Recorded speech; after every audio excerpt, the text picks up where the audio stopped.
Saludos, les habla el técnico en radiodiagnóstico Marcos Aguilar. Soy venezolano con 6 años viviendo en la hermosa ciudad de Santa Cruz de la Sierra, en Bolivia. Tengo la fortuna de contar ya con más de 20 años en el maravilloso mundo de la resonancia magnética y quiero agradecer a Fardit por nuevamente darme la oportunidad, al igual que en el año 2020, de compartirles parte de mis conocimientos y experiencias ahora en el quinto Congreso Internacional Virtual Bioimágenes Fardit. En el 2020 me dirigí a ustedes con una charla muy básica y general: 5 características de la resonancia magnética, que aún puede ser vista en la cuenta de YouTube de Fardit. Hoy sigo esa línea de presentar un tema cuyo principio es básico, pero de un tema bien complicado y extenso: la física de la resonancia magnética. Considero que para lograr comprender algo tan complejo debemos empezar por el principio. Pasémonos entonces por los conceptos elementales de la física de la resonancia magnética. Quiero manifestar antes del inicio de esta charla que no tengo ningún conflicto de interés. El material que les presentaré es producto de mi propia investigación bibliográfica, tanto en internet como en bibliografías impresas, cuyas fuentes colocaré en pie de cada lámina donde lo amerite. También aprovecho la oportunidad para invitarles a seguir a bafobol.com, portal educativo que busca poner al alcance de todos y de forma muy práctica y sencilla conceptos en materia de radiología. Podrán conseguir casos clínicos, trivias, interesantes tips imagenológicos, webinar y material descargable totalmente gratis, en caso de que se requieran imágenes y videos para realizar cualquier presentación o tareas de la universidad a los que están estudiando referente al tema de imágenes médicas. El material exclusivo, propio de mi trabajo o de colaboradores sin ningún tipo de restricciones por derechos de autor, está a su entera disposición. También pueden escribirme al privado por mis redes sociales si desean colaborar con la página y proyectar sus trabajos. Les dejo las redes sociales en Instagram, Facebook, YouTube y Twitter. Bien, entremos en materia. Los estudios por resonancia magnética se han convertido en exploraciones cotidianas solicitadas por médicos y especialistas de todas las ramas de la medicina, en la búsqueda de diagnósticos, planeamientos quirúrgicos, control de tratamiento de enfermedades y hasta en pronóstico de males que pudieran producirse. Sus avances, que día a día no dejan de sorprendernos, y su gran alcance le han dado el puesto como la especialidad de diagnóstico por imágenes más compleja. Pero, ¿qué ocurre dentro de un resonador magnético durante una exploración? ¿Cómo se logra una imagen? ¿Qué principios físicos son necesarios? Creo que para poder comprender todo lo que ocurre, lo mejor es comenzar por el principio. Sentar bases que a futuro nos permitan digerir tantos procesos que se suscitan en cuestión de microdécimas de segundo. Al comenzar a ordenar el esqueleto para esta charla, pensé que antes de adentrarnos en los conceptos complicados de la física de la resonancia magnética, era mejor explicar de forma sencilla sus procesos elementales, desglosando sus conceptos físicos para facilitar su estudio y comprensión. No busco dar una clase magistral sobre física y procesos elementales de la resonancia magnética. No tenemos el tiempo para hacerlo. La idea es comenzar por lo básico e ir avanzando de a poco. Es lógico comenzar por un concepto que nos introduzca en materia. La resonancia magnética es un fenómeno físico fundamentado en las propiedades mecánico-cuánticas de los núcleos atómicos y se basa en la inducción de transiciones entre diferentes estados de energía. Ocurre al someter a electrones y protones de núcleos atómicos de número impar a un potente campo magnético, de forma que estos puedan absorber efectivamente energía en la frecuencia de ondas de radio entre 8 a 130 MHz dentro del espectro electromagnético. Luce como un concepto pesado, pero en realidad es una forma sencilla de enunciarla. Bien, ya tenemos un concepto. Ahora enunciemos cuáles son sus procesos elementales y de allí iremos conociendo en el plano físico lo que ocurre. Aunque estos procesos se presentan prácticamente al mismo tiempo, iremos enumerándolos en el orden que más o menos ocurren. Empecemos por la magnetización. Gran parte de los fenómenos observables en la naturaleza se pueden entender en forma de interacciones entre fuerzas, como es el caso del electromagnetismo. De forma resumida, esta interacción se basa en el hecho de que los campos magnéticos se generan por partículas cargadas eléctricamente que están en movimiento. El átomo está formado por tres partículas elementales, los protones y los neutrones, que se encuentran en una pequeña región central denominada núcleo, y los electrones, que giran en torno al núcleo en un área de hasta 10.000 veces mayor llamada corteza. Los protones poseen carga positiva y los electrones negativa. Por eso, al estar formados por el mismo número de protones que de electrones, los átomos son eléctricamente neutros. El elemento más simple es el hidrógeno, que está formado únicamente por un protón y un electrón. En el cuerpo humano hay gran cantidad de átomos de hidrógeno, debido a su alta proporción en agua. El núcleo del átomo de hidrógeno contiene un único protón que gira de forma constante alrededor de su eje, actuando como una carga eléctrica en continuo movimiento. Este movimiento intrínseco del protón se llama spin y es la base del magnetismo del núcleo.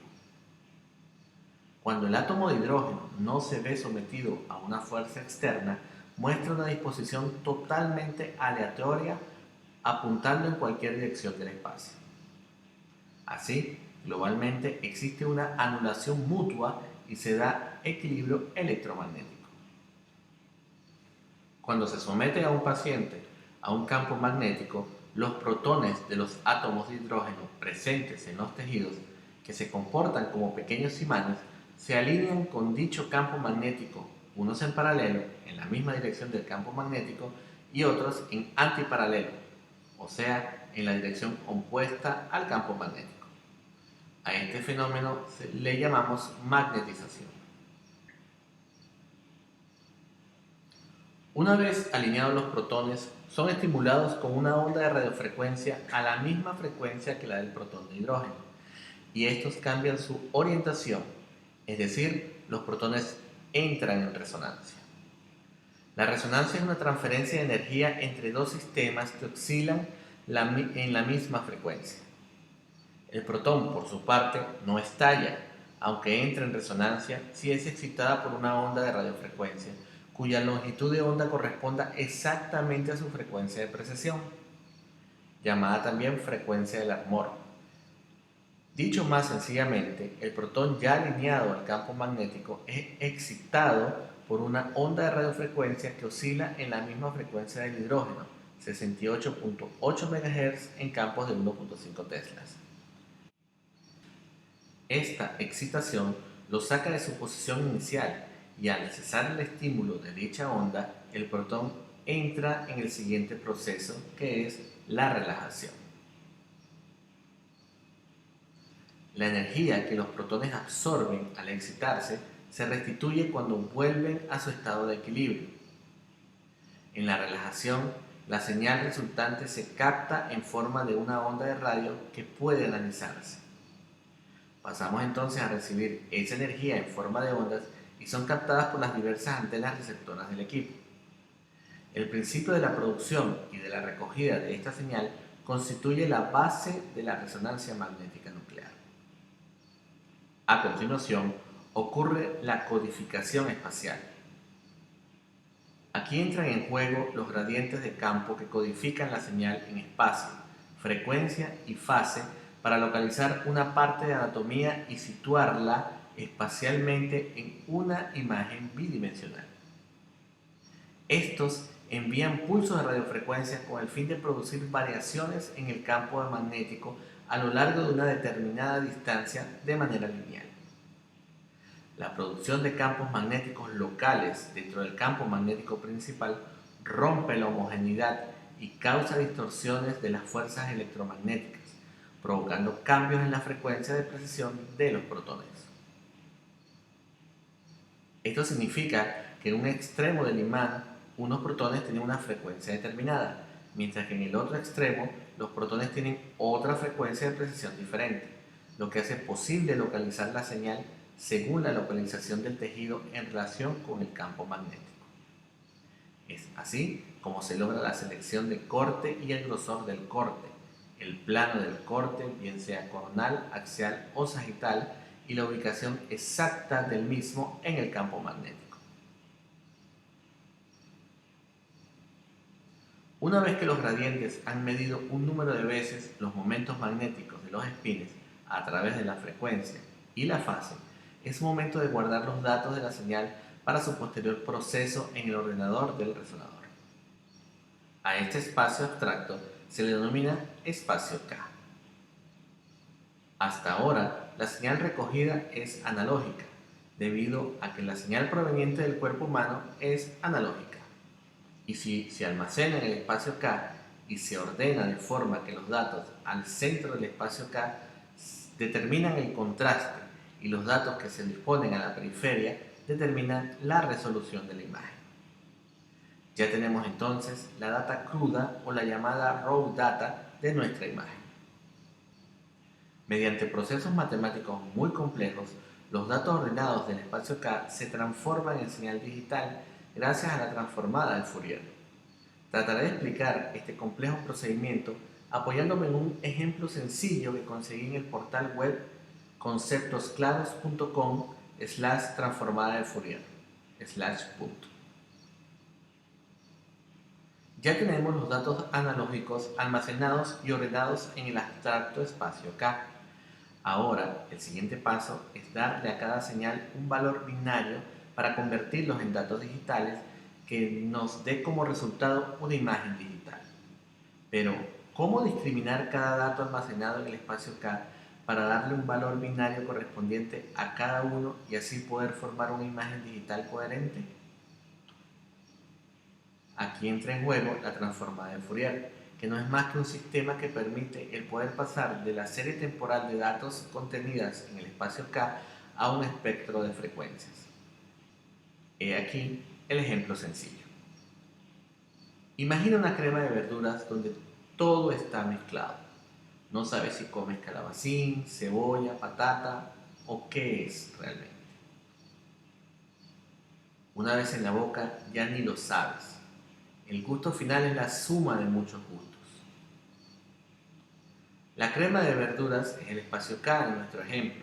La transformada de Fourier es un sistema capaz de separar las verduras de la crema de verduras. Es algo extraordinario, ¿no crees? Al separar la raw data, se le otorga valores binarios a cada frecuencia.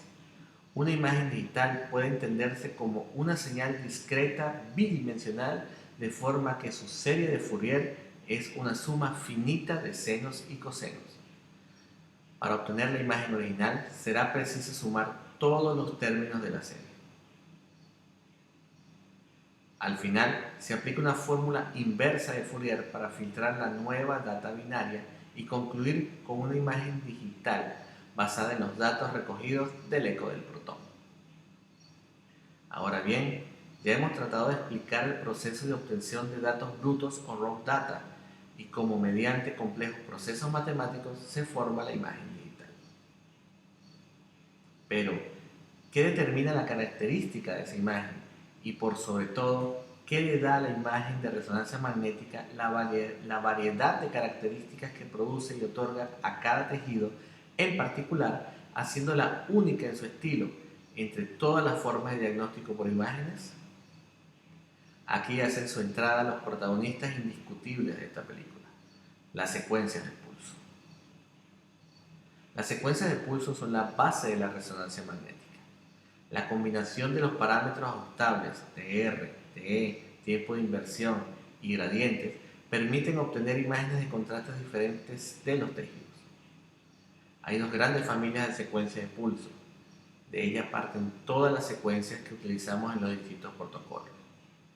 La familia de los ecogradientes y la familia de los spin eco. La familia de eco de gradiente invierte la polaridad de un gradiente y sustituye el retorno de la fase de los espines. El contraste T1 y T2 de la imagen dependerá más del ángulo de inclinación variable alfa que del tiempo de repetición y del tiempo de eco. Su gran ventaja consiste en que es mucho más rápida que la secuencia spin-eco y se utiliza mucho en secuencias con T1 en apnea, tridimensionales y de referencia anatómica como los localizadores.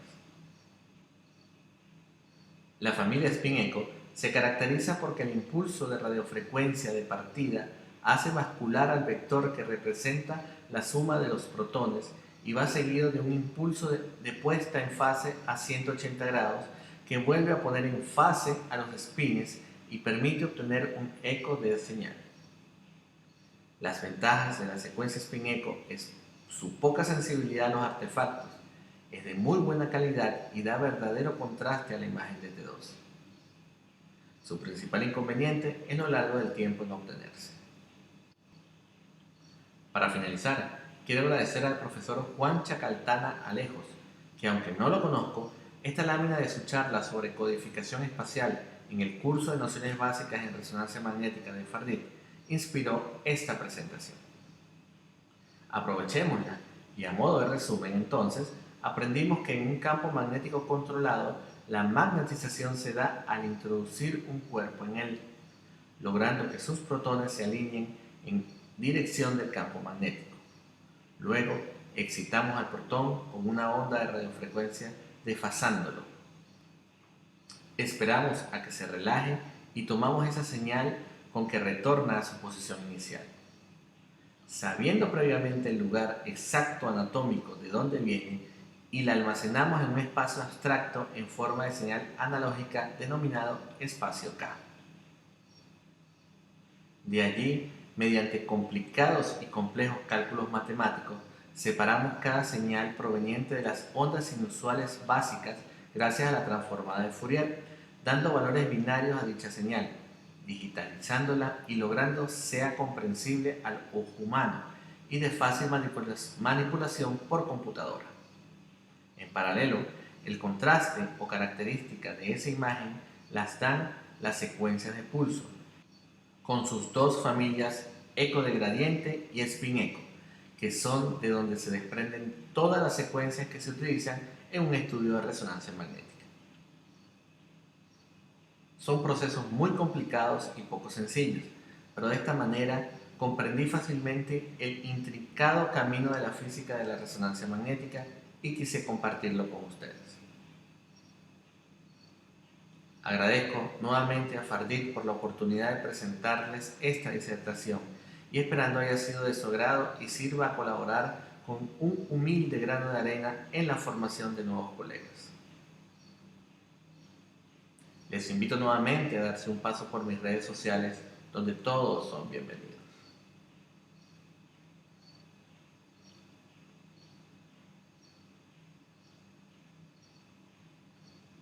Muchísimas gracias.